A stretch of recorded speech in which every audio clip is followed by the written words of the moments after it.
Ad Astra is a space sci-fi epic from director James Gray, who directed The Lost City of Z, and stars Brad Pitt, Tommy Lee Jones, Donald Sutherland, and Ruth Negga. Ad Astra is incredible. It is an utter masterpiece of the highest order, and is seriously, and no doubt about it, one of the best films I've ever seen. Brad Pitt's Oscar hype is most definitely deserved. His performance is an absolute masterclass in acting and showing emotion through face and not words. He slowly increases the magnitude of his performance from little twitches to tears until it reaches astronomical levels of performance. This is absolute career best work, and it's one of the best performances I've ever seen in cinema. Give Brad Pitt the Oscar now. And James Gray's direction is utterly incredible. This is by far one of the most overwhelmingly beautiful films I've ever seen. Almost every scene had a jaw-dropping image, in part thanks to the flawless CGI. I would love to see this film in IMAX, and if you can, most definitely go and see this in IMAX. It would be so worth it, and would be such an incredible experience, as the film alone is so incredibly beautiful. All the planets are incredibly realised, the moon incredible, Mars astonishing. And the film has a very slow pace, and felt more like 2 hours and 20 minutes rather than just 2 hours, but definitely not in a bad way. And if you can deal with the slow pace, if you're fine with that kind of film, you will love the film in the same way that I did. Due to the slow pace, the film is very quietly affecting, which leads to an incredibly emotional third act that led me to tears at certain parts. And there are some brief action set pieces, which are brilliantly done.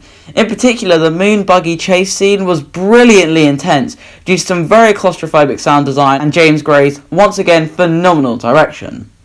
And as I just mentioned, the sound design is brilliant.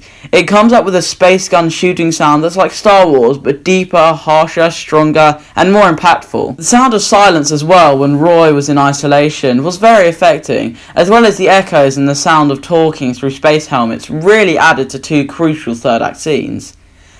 And lastly, it has a stunning, moving score that reflects on the isolation of space, as well as the joys of humanity. And the film has two really brilliant core messages, and the key ideas and themes of the film are that why are we searching in space for things that might not even exist? We have humanity, it's right here, right in front of us.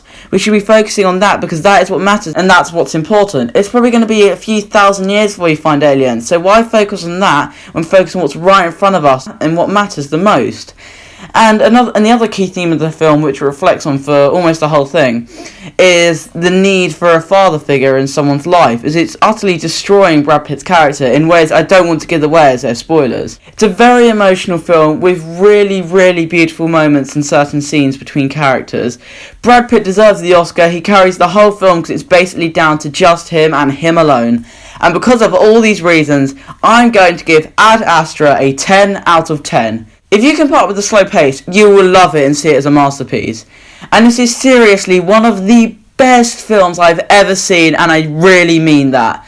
It will transcend generations and will engrave itself into the pantheon of all-time cinematic masterpieces. I love this film so much. If you're a film fan and don't mind slow films, you must see this film, as I promise it will affect you and hit you in the way that it did for me. And it is most certainly in my top 3 films of the year, maybe even top 2. That was my review of Ad Astra, guys, and I hope you enjoyed it. Goodbye.